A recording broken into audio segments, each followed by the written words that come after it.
Hello, happy Saturday. Sorry, folks, I goofed up. I don't know what happened.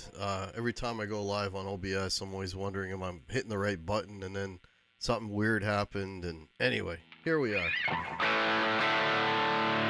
Hope everybody's doing well. Happy Saturday.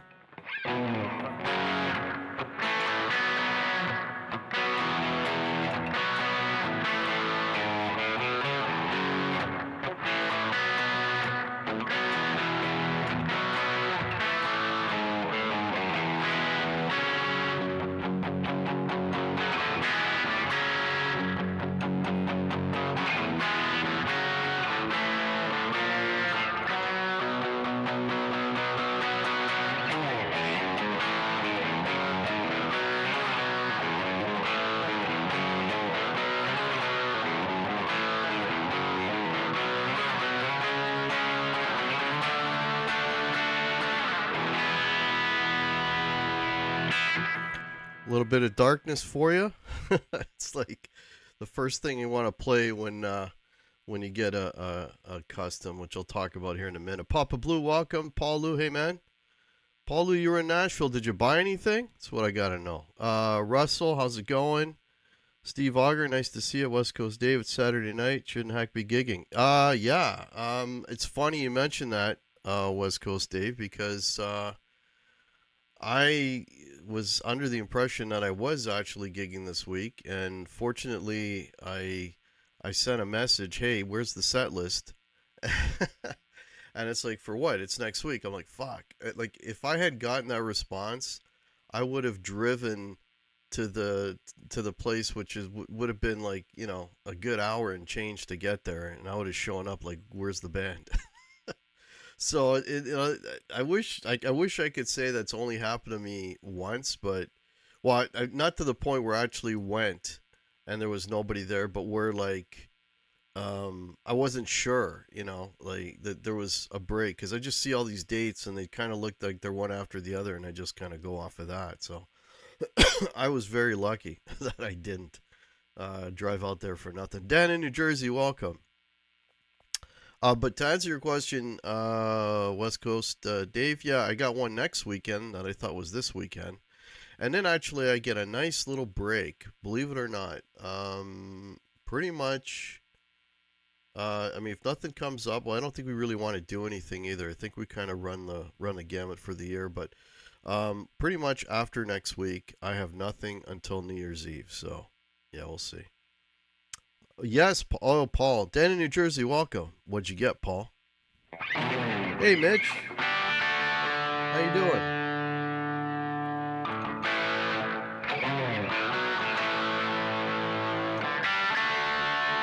So this is the guitar that took forever to get. I don't know if you've watched my review video on this, but this is the, just so you know what we're talking about. This is the Gibson Les Paul Custom 70s. So Gibson is now making customs out of the Gibson factory. They still make them out of the custom shop, and they cost significantly more money. Not that this is cheap by any means, but yeah, this is out of Gibson USA. So I was kind of toying with the idea when these things first came out. They kind of like, oh, you know what? I mean, being a Les Paul guy, I mean, if you know the channel, you know that it's sort of my primary instruments. What I like the best. It's most comfortable to me. I like dallying with other things, but I always seem to come back to the Les Paul.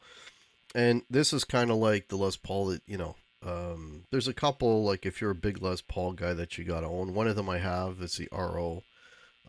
Gotta have at least one custom shop guitar, and that is my custom shop. I got that used, so it wasn't crazy. Um, but the other one was the custom. So, I mean, it's got lesser appointments than maybe the full blown custom shop custom, but um, the one of the stores that I was at, yeah, Brian, I goofed up. Yeah, I goofed up. I don't know, something happened with the stream, but somehow, anyways, we're on. Um, but the one store that I was able to have, there was one of these, and there was the actual um, real custom shop custom, and I A/B'd them, and I said it before, and I'll say it again. I think these things sound better. In the current custom shop customs, they're putting in a 490, 498 T pickups in them, and these are they call these the calibrated T top, right? They're not T top because they don't have the T stamped on the. This is my understanding. They don't have the T stamped on the plastic inside. That's where the T top name came from. There's a T on there, and there's a certain wine that they do for these pickups, and these ones are basically made like the T, but they don't call them T top because it doesn't have that T. But you know that shortly Gibson will reissue T tops with the T imprint on them and call them T tops. But this is essentially what it is. And what I really like about these pickups is I just find them very articulate, and they got this nice sort of top end clarity to them that, at least compared to the 490 498R, was definitely not there. It's like when I play the custom shop custom, it just sounded kind of bland, and then I plugged this one in, and all of a sudden the amp just came to life, and the sound was just kind of like whoa. So yeah, so I went with one of these, but I was trying to get this for my birthday, which was about at this point like 3 weeks ago, and so I had one kind of ordered in, and then the whole thing started where these things were being sent to the store, and I got a good buddy that works at that store, and the first one showed up, and I get there, and my buddy's doing the setup for me and that, and I noticed there's like all these scratches like right over here, and I'm like, and I pointed that out to him, and he's like, "Yeah, man, that's bad." And he's like, "Oh, we'll knock some money off it, and we got a guy here who's really good at buffing things out, and he'll make it look good and all this sort of thing, right?" So I'm like, "Okay, well, I'm getting a discount, so let's go with that." And he made it sound like it was gonna happen instantly. I waited a whole week for that to happen. Anyway, so he tells me it's ready, and I message him. I go, "Well, how's it look?" He goes, "Well, it looks better." I go, "Okay." What does better mean? So, anyways, I get there and I'm looking at it, and this is like got a very sort of piano black kind of gloss to it, and after the guy buffed it, it just kind of lost the sheen. It just kind of looked almost kind of milky in a way, and I'm like, you know what? I'm not paying all that money for this. Like, forget it. He goes, "Oh, we'll order you another one, right?" So he does, and about I don't know a week later, this number two shows up, and so I message him. I go, "Well, open a case up. Tell me how it looks." And that one, it was blatant. It was a huge scratch, like right along here, literally, right. Even scratched the top of the pickup cover and went right across to the bottom. There were scratches on the back, like scratches that were deep enough that you could feel them with your fingernail, like you were literally going into the scratch, right? And he's like, "Oh, we can fix." I go, "No, I'm gonna fix it up." I said, "Get me another one." So that I actually caused a shitstorm with that store, and they went through. It took them a week and a half of going through, because they had a lot of them from Gibson at the main office before they shipped it to the store, and it took them like a week and a half to find a good one. Okay, like think about that for a minute, right? Like, out of the Gibson USA shop, the only other guitar that's in this price range is their Supremes. So you're looking at like top most expensive guitars coming out of that factory. So you would think that these would be immaculate. Well, I don't know how many more they had went cases they opened at the head office before they found a good one and sent this. But you know what, man? It's like, how are these things even leaving the factory? Like that really, that really irked me, man. I mean, you know what? I love Gibson, but I'm definitely not a fanboy. I mean, oh, it's okay, I'll take it because no, dude. When you're paying that money, I don't give a shit what it is. You got to get what you're paying for. So this was, believe it or not, this was three. I had to go through three to get the right one. Let me just catch up on the chat here. Papa Blue, very nice hack. I've got two customs in black and two in white. I love my Pauls too. My main guitars. Um, yeah, I don't like. The thing is, this is so nice and so kind of pristine that um, of the bars and clubs that I play, there's only one that comes to mind that this would ever see the light of day. Like, I mean, I've never taken my RO out for a gig. It's never really left my house, other than when I do a lot of recording with it. And I'm going to be doing some recording here in a couple of weeks with this. That's another story. But yeah, as far as gigging, that will probably the only place that I would take this. But yeah, yeah. But I mean, at home I'm playing the shit out of it. So just bought a 2020. Yeah, I saw that Alpine White VOS with nickel chrome instead of gold. Yeah, well, here's the other thing too, right? The gold, right? Now, if you've been a long time follower of my channel, you know that I hate gold hardware on a guitar. And that's true. I don't like gold on any guitar, except the only place that gold is acceptable to me, okay, is here. Outside of this, gold on any other guitar, and it doesn't matter what the make and the model is. I can't stand it. And all my other guitars are all nickel hardware. Okay, I'm not even a big fan of black, to be honest with you, but I'll take black if need be, but definitely not gold. Gold on nothing else. But this this is the only one that I'm breaking my my golden rule, so to speak, right? Um, M. Fisher, welcome. Joe DeLenza, how you doing, man? Just getting caught up here. Oh, you got the Sir Paul. Good for you, man. That's been a long time coming. Good for you. Pickup unless you're special order something. Yeah, I'm not a fan of those pickups, Brian. At least not compared to these. I much prefer these. But I mean, you can always swap pickups if you don't like those ones, right? I'm sure you probably dig them. Paul's our boss, playing my gold top with P90s while watching now. Yeah, I actually um gold top guitars are cool. I had a gold top for many years. It was my first real Gibson that I ever bought. And this would have been early '90s when I was uh, really playing a lot. I mean, people might think I do a lot of gigging now, but I did most of my gigging in the '90s. And I had a gold top deluxe, and at that time they weren't making deluxes. So I still remember I bought that used for like $900 in the '90s. And then it was, the neck was it was a little wonky, right? And I actually got 2 grand for it, and used that as a trade-in to get my.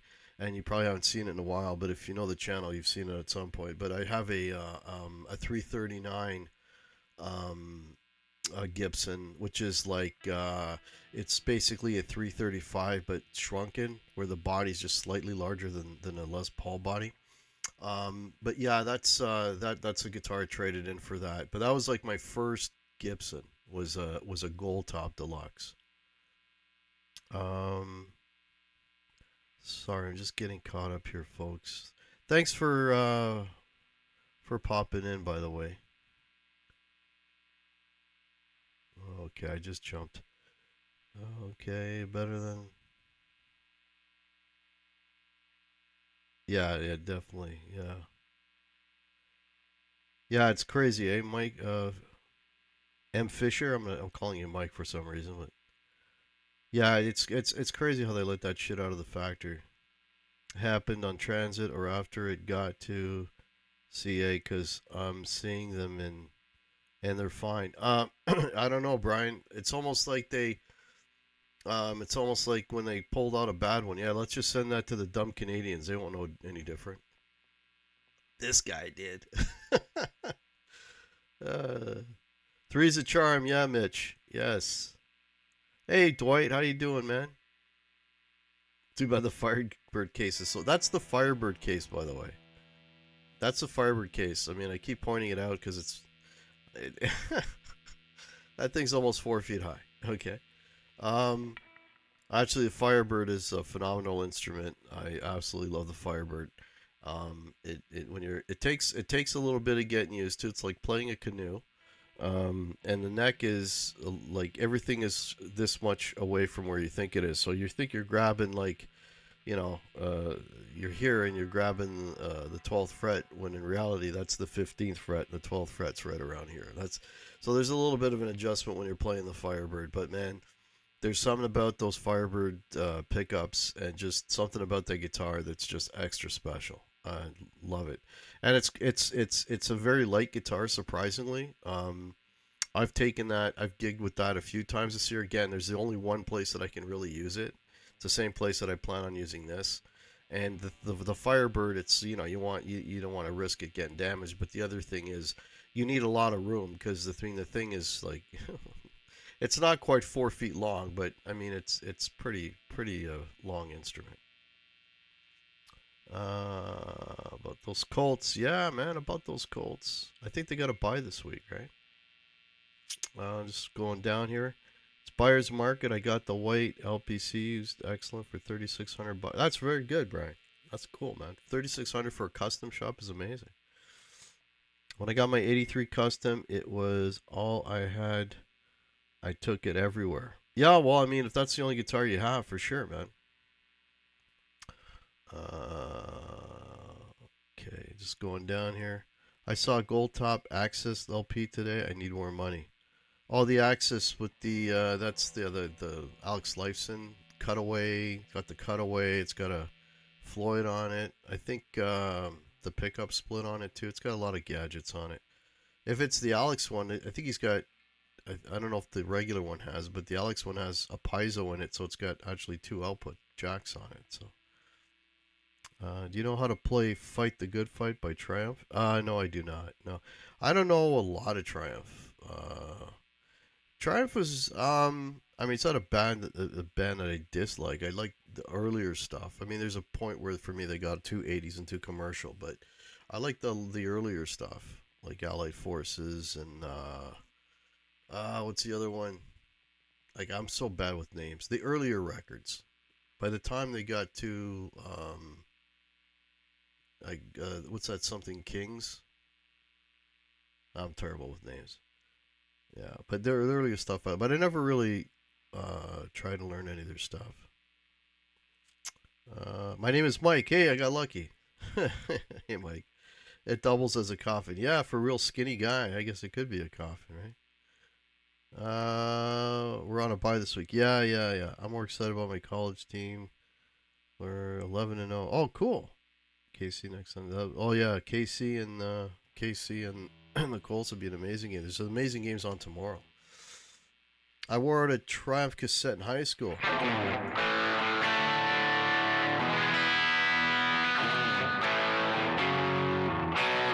Progressions of Power. Is that the one I'm thinking of?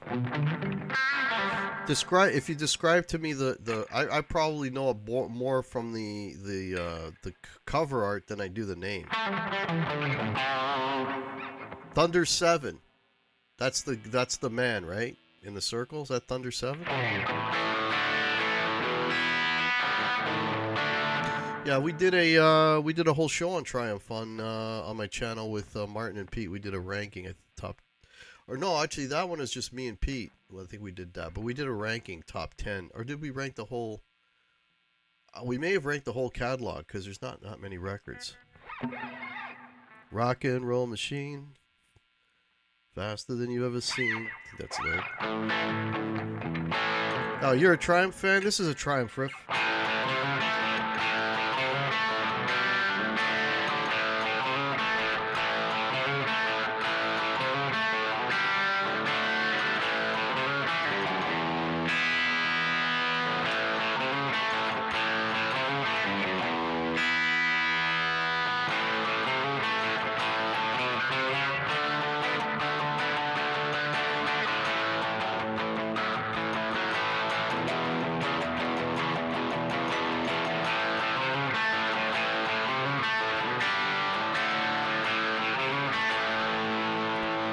That's a Triumph song. See if you know that one. I also got to drive Rick Emmett. Oh, awesome. Post Triumph solo career gig. Yeah, Rick's done a lot of shit. All different styles, blues, jazz. It's got a really extensive solo catalog. My Bills are an enigma this season. They play the Bucks tomorrow, so I don't know what to expect. Mike, yeah, man, I don't know what's going on with the Bills, dude. I don't know. Yeah, the Bucks are a little up and down too. It'll be an interesting game. There's a really good games on tomorrow. We got KC and the Broncos, Seahawks and Rams, and for me, the big game is the Eagles and Lions. That's the big one for me.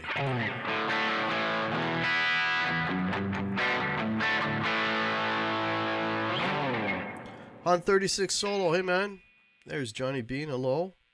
Jonathan Taylor's killing it for the Colts, yeah. Yep.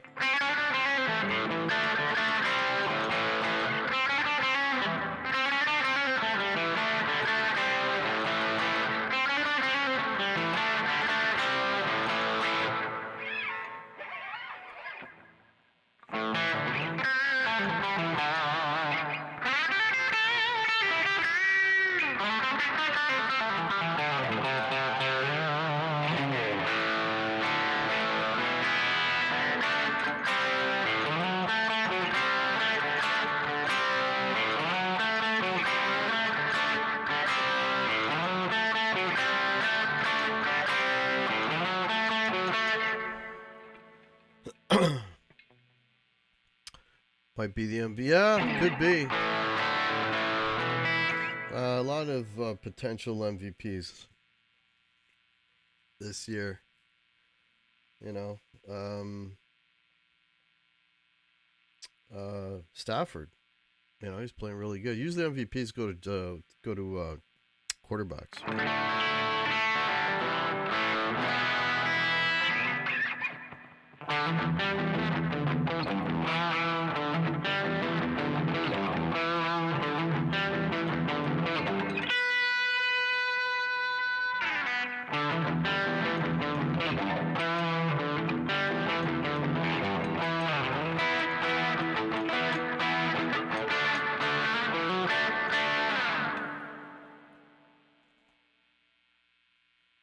Yeah, Mike. Yeah, that you know what that I every time I go and play that Fastway riff, it's like it's 50-50. I'll either get it or I won't. It's like the closest thing to it's like a tongue twister for your fingers, right? So.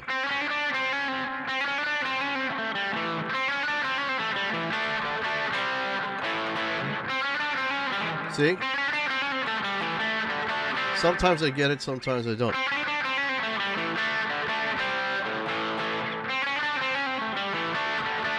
I mean, I don't practice it either, so I'm sure if I practiced it, I would get it every time. But it's always a tricky riff to play that. So I'm always like, should I try it or should I not? You know, am I gonna win or am I gonna lose today? You know. So I still haven't seen the Triumph. Who's making those Triumph comments? If he figured out what Triumph song that was, scroll back, lay it on the line. That's Brian. Somebody was talking Triumph earlier. I can't find it. Yeah, that was a Triumph riff. Finger fumbles. That's a good word for it. Yeah. Instead of the finger tongue twister, finger fumbles. There's another one.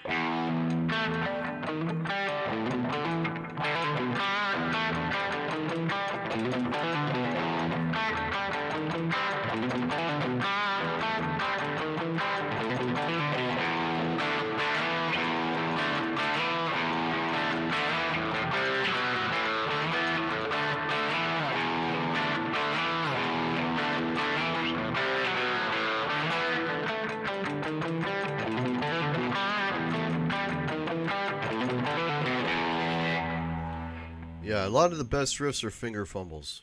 I like that term. Gonna use that from now on.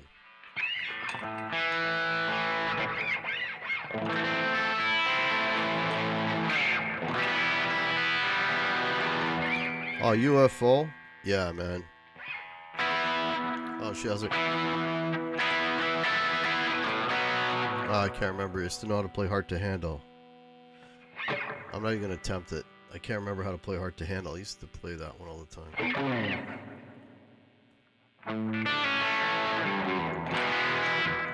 Why UFO wasn't any bigger? Because Michael Schenker left. Yeah, UFO. I'm gonna be doing a show here on this coming Thursday, November the 20th, with Pete and Martin, and I'll give you guys a preview. The show is bands that we missed early that we're into now. So bands that have been around forever, but like we didn't get into them when they were first around, but when they, later on. And like when UFO was in their heyday, which would have been the Schenker years, which would have been the 70s basically, maybe into the early 80s. I don't know when he left, and then Paul Chapman came in. I think that was in the early 80s, maybe 82, 83. Somebody correct me on that. So that's sort of when they were in their heyday, but I didn't really start listening until UFO. Probably it's probably been within the last 10 years maybe, that I started listening to UFO, and plus we have also, I should mention, we did a UFO ranking show on the channel as well. We went through their catalog, and honestly, with UFO, I mean, everybody's got their favorite periods. Some people like the Paul Chapman period. For me, it's all about Schenker. There was one record they did with Vinny. What's that guy's name? Vinny was a shredder, 80s shredder, and then he was in the band for one. I think he might have done more than a couple records. Vinny something. Somebody help me. That record I liked, but apart from that, basically it was just the Schenker stuff. They did a couple of records before Schenker, and then I think it was Phenomenon was the first one with Schenker, and he went from, and I did what? He went Phenomenon, Force It, Lights Out, and there's another Obsession, and there's another one in there too. But after that, I'm kind of like I was off UFO. Do you know the riff Over My Head by King's X? That's such a great... No, I don't, Mike. Sorry, man. You're asking for all the shit I don't know. Yeah, you're learning Rocket Ride last couple of days. A little bit of Rocket Ride there, Brian. A little bit of Rocket Ride. See if I remember it.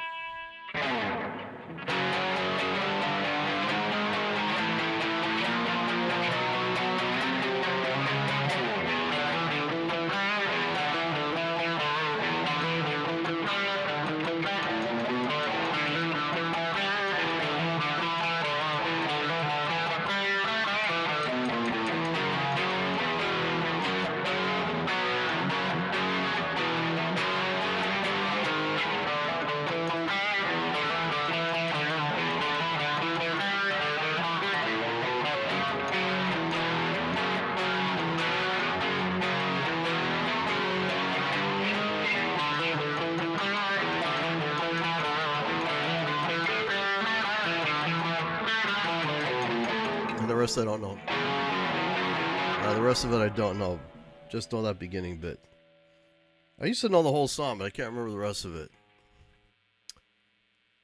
Kerr Livgren wrote Dust in the Wind while he was doing finger exercises. Oh, that's interesting. Hey, Marhill, how are you?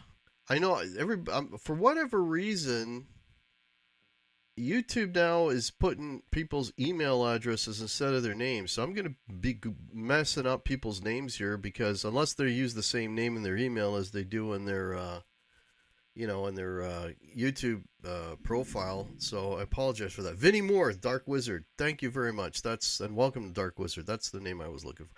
No Heavy Petting. That's the one I forgot. Yeah. I would say No Heavy Petting is probably my least favorite of the Schenker UFO records. My favorite from the ranking show on still is Lights Out. That's like the best for me. My favorite Schenker. but he's got great tunes on all the records. I mean, it's like they're all good, but that one just for me has the most consistency um, of the other records that he did with them. Fastway, tell me another great riff. I don't know that one, Dark Wizard. Yeah, you know what? I mean, those first two Fastway records are really good. I mean, the first one.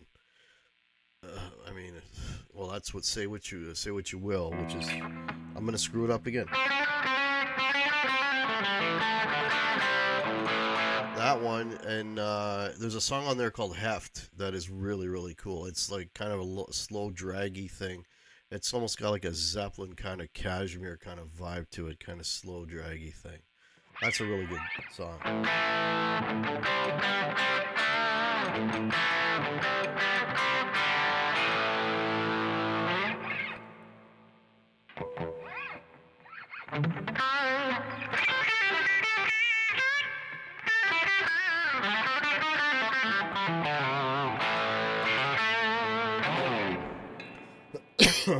And then of course the other thing you got to play when you've got a custom is another dearly departed individual.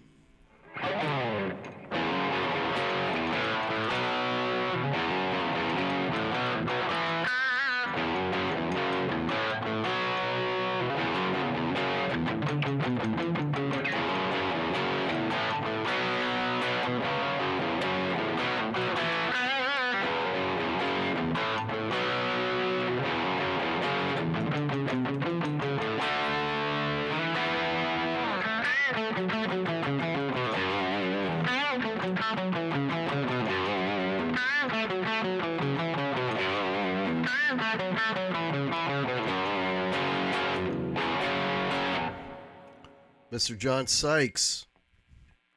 Yeah, it's I don't really I mean I don't really identify it's not like, you tell me Cherry Sunburst Les Paul right away, there's a couple of guitar players that'll pop into my head, Ace, Jimmy Page, or Tobacco Burst or Gold Top. There's certain players that I kind of identify. I don't really have that connection with a player with the black. It's like I have to think about it. Okay, who played the black custom, right? And more importantly, who played the 2 pickup black custom? Because I think the 3 pickup was more in that 70s, because of most of the guys that I kind of I think most of my favorite players are from that era.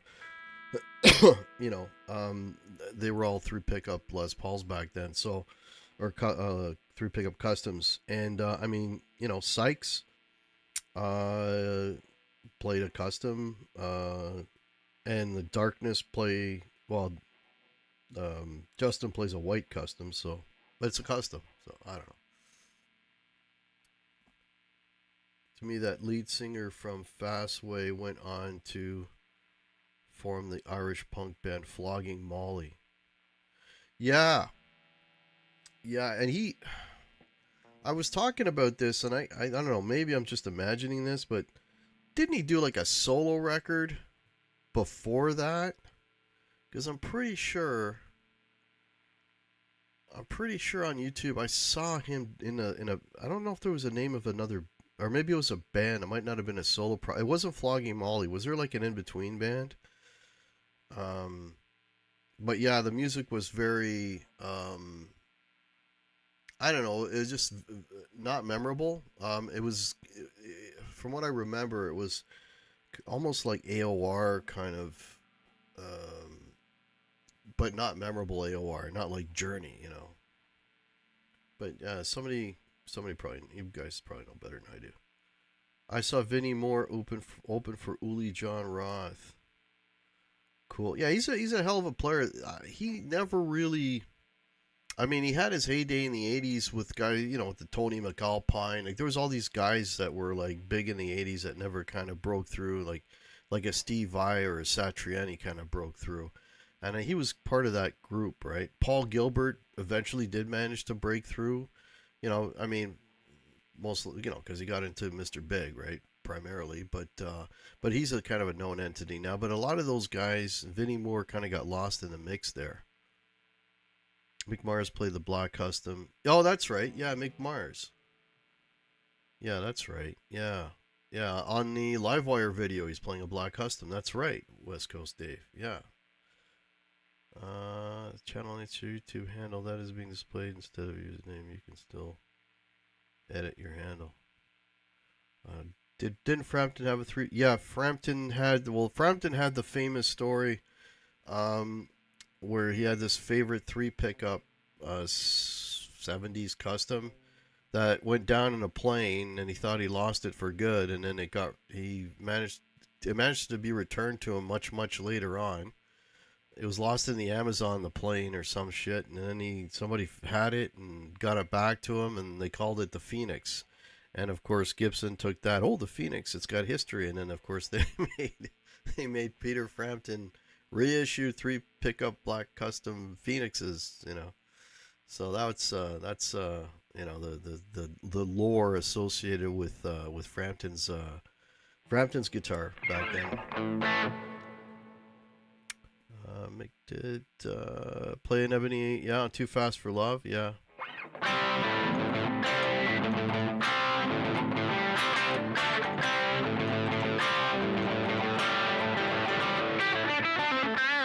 He does, I don't know, he does all these harmonic things. That's way too fast for me to play that riff. That went down in the plane, yeah, in the plane crash, and he got it back. That's right. Accept, I don't know any Accept. I should know. I should learn some Accept riffs. I don't even know how to play Balls to the Walls. I know that one's really easy. I don't even know how to play that one.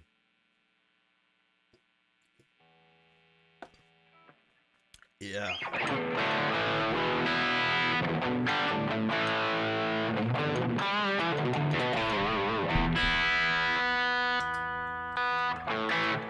I'm jumping between two different overdrives. This is my Wampler Euphoria. I've actually got, and if anybody's curious, so I'm playing through my Runt 20 right now, and it's going into a 2 notes captor, and then that's going into my Gigcaster and out to you guys. So I'm using my pedal board here on the floor. This is the pedal board that I use for like, where we're playing a half decent stage where I can actually put down a pedal board. So I'm using all the effects that I'm using are what I would be using for a gig at the moment. So, my Wampler Euphoria is sort of my crunch pedal, and then I've got a Friedman. I don't even know which one this is. It's either the small box or the I don't know. It's what the other one. Anyways, it's a Friedman pedal, which I use for my heavier drives, and yeah. So that's what you're hearing. So when you hear two different gain sounds, it's because I'm going between the two dirt pedals. So I got basically one for light crunch, and then the other one for kind of like when we do the Blink 182 and that kind of or Ramones or the punky stuff. I'll use the heavier drive or Moni Moni or whatever else we play. It's 20 years he got it back, eh?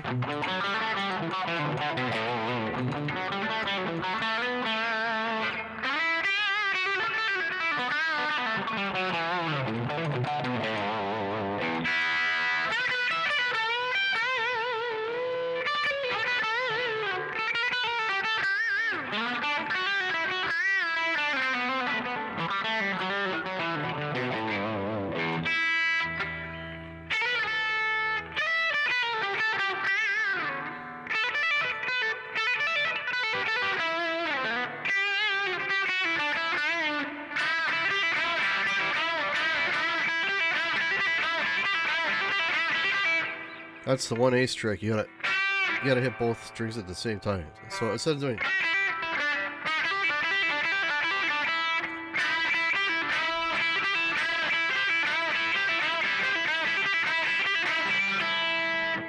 that's also hard to do.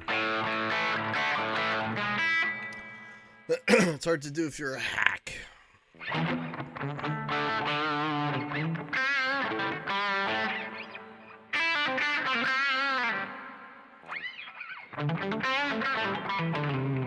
So I got a new tune that I've had in the can for probably a couple months now. So I will be recording that come. Well, I got the gig next week, so sometime in December it should be coming out. It's the working title is Disturbed, not the band, and I'm probably gonna spell it DIZ instead of DIS, Turbed. But that's coming out. Oh, and I got it all done. The demo's all done. I got all the guitar parts. I probably might finagle it a little bit more, but hopefully that'll be out before the end of the year.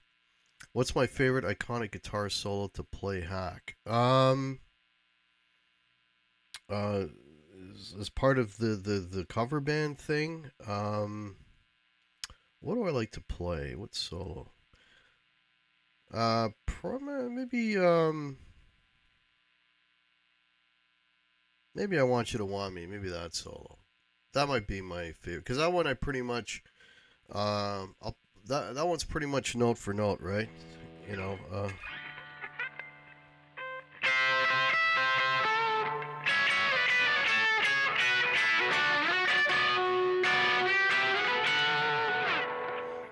Then it goes up here. Then it does the same thing with the sixth. Maybe that one. Yeah. Well, that one is always a challenge because, that's the one thing with Les Pauls. Playing here is hard because of the heel joint. I mean, there's guys that bring their thumb below. I kind of like just angle my hand as much as possible to get there. But it's that one's a fun one to play because, a lot of the ones that I do, I'll just pick out sort of the signature because the solos have hooks in them, right? Just like songs, in general do or melodic hooks, and I'll try to, I'll try to pick out, the hooks, and then I'll kind of fill in the rest by myself. And then there's other ones where like the solos are kind of nondescript, and then I'll just make up my own thing, right? Like there's one solo I do for that I really like a lot. What's that song called?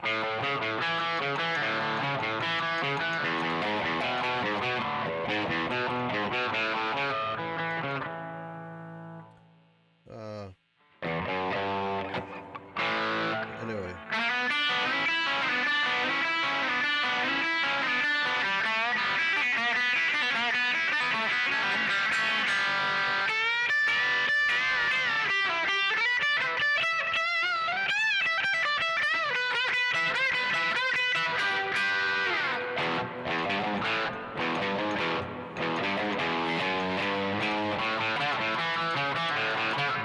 So I make up my own solo for that song if I knew the name of it. So shit, I'm terrible with names. If I see it on the set list, I know I'm playing it. But ask me what the name of that song is, and I couldn't tell you. And I think it's by that band that I got Change in My Pocket going jing-a-ling-a-ling. Again, the name of the band I can't remember. Georgia Satellites. I think they're the ones that did that song. Anyways, how often do you guys change up your set lists? I pretty much every gig is a different set list. So what it is most of the places we play. That being said, the place I'm playing next week I've never been, but most of the time are repeat, like we've been there before. So you kind of tailor the set list to the crowd, right? So I mean, if you got a bunch of retirees, you're not going to go in there and like we're going to be doing keep them separated, and whatever that song is called. We're not going to do Offspring. We're not, we're going to try to cater more to the, we'll do like more Beatles. Maybe, we got an Elvis tune that we do. We're going to do, more mellower stuff. We'll do Love Potion #9, like really, we don't really get heavy, right? The heaviest we would get on a night like that might be Rock and Roll All Night, right? But but then if we're playing a place that's more like our age and younger, then we'll bring out the sort of, then we'll do the Cheap Trick and we'll do the ZZ Top. Not that they're really heavy songs, but we'll do the punk stuff that we do, like the Middle and Jimmy Eats World, and we'll pull out that stuff. The more kind of aggressive stuff, right? So it's basically what you do. You kind of cater to the crowd that you're playing to. So yeah. Uh, but yeah, ZZ Top is cool. We do.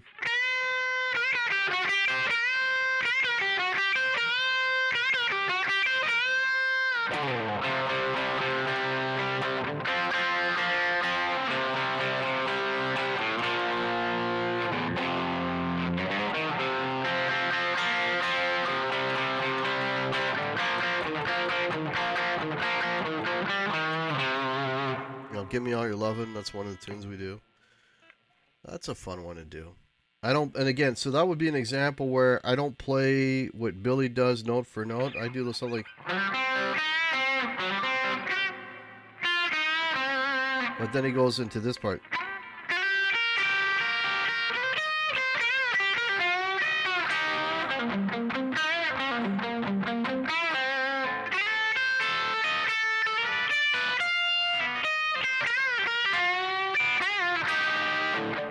So I'll do that bit, but I won't do the bit leading into it, if that makes any sense. Because that's, for me, that's the hook of the solo, right? Or if you're doing, actually, American Girl, I got to do this.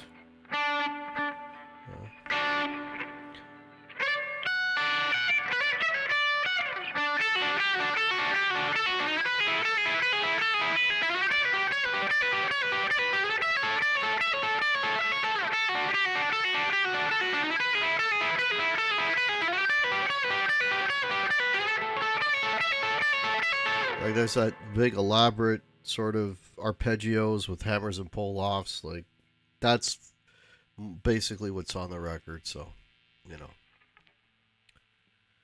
Yeah, it keeps it from getting boring, but there's always a core of songs that we always do.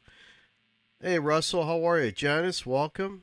Malurk, I'm going to have to go enjoy this, and hello and goodbye. All right, take care, Janice.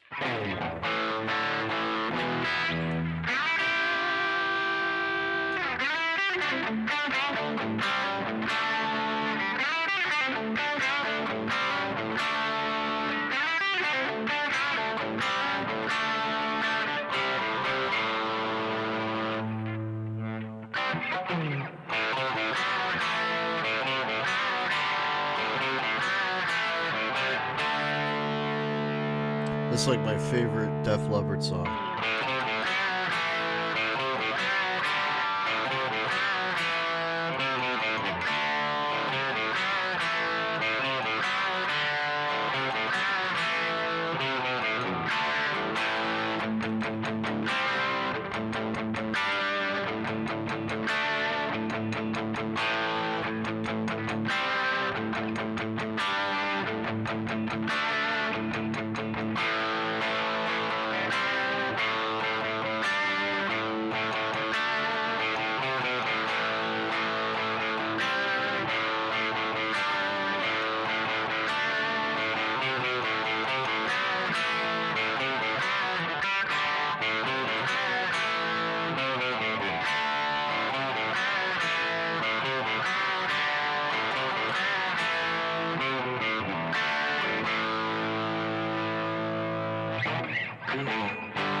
Try that again.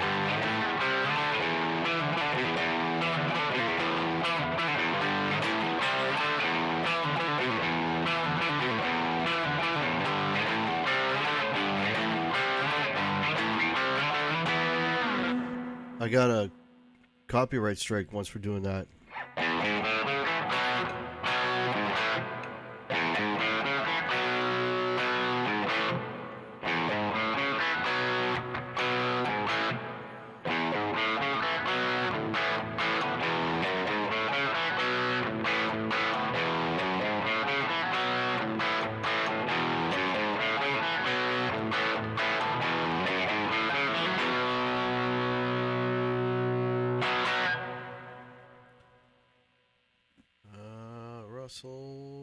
whiskey, gin, and brandy comes in pretty handy. It's my favorite. High and Dry. That record. It's probably my favorite. Pyromania. It's probably my favorite Def Leppard record. I would say.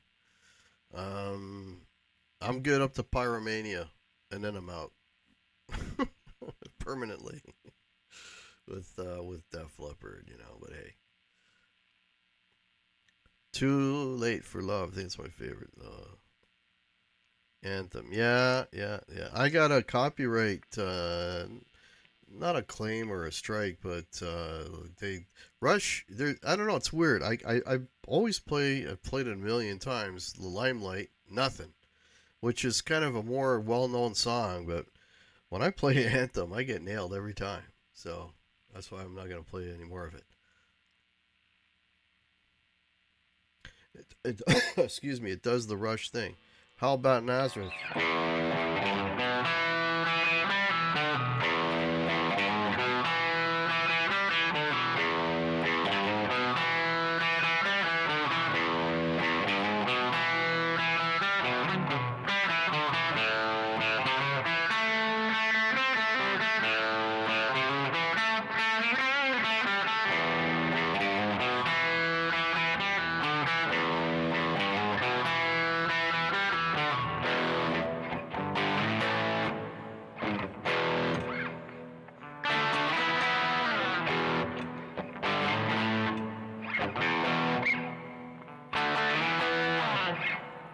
Hair of the Dog. I'm a little bit out of tune.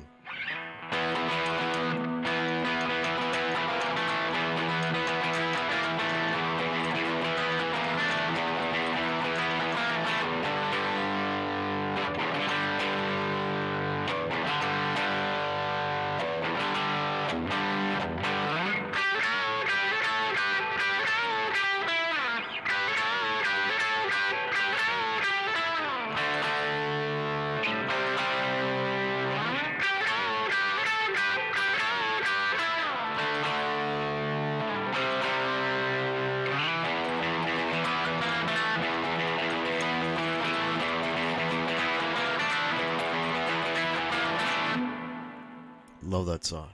Long Live Lemmy, yeah. Now you're messing with a son of a bitch. Backplay for the solo. I think that was a Wah solo on that, wasn't it?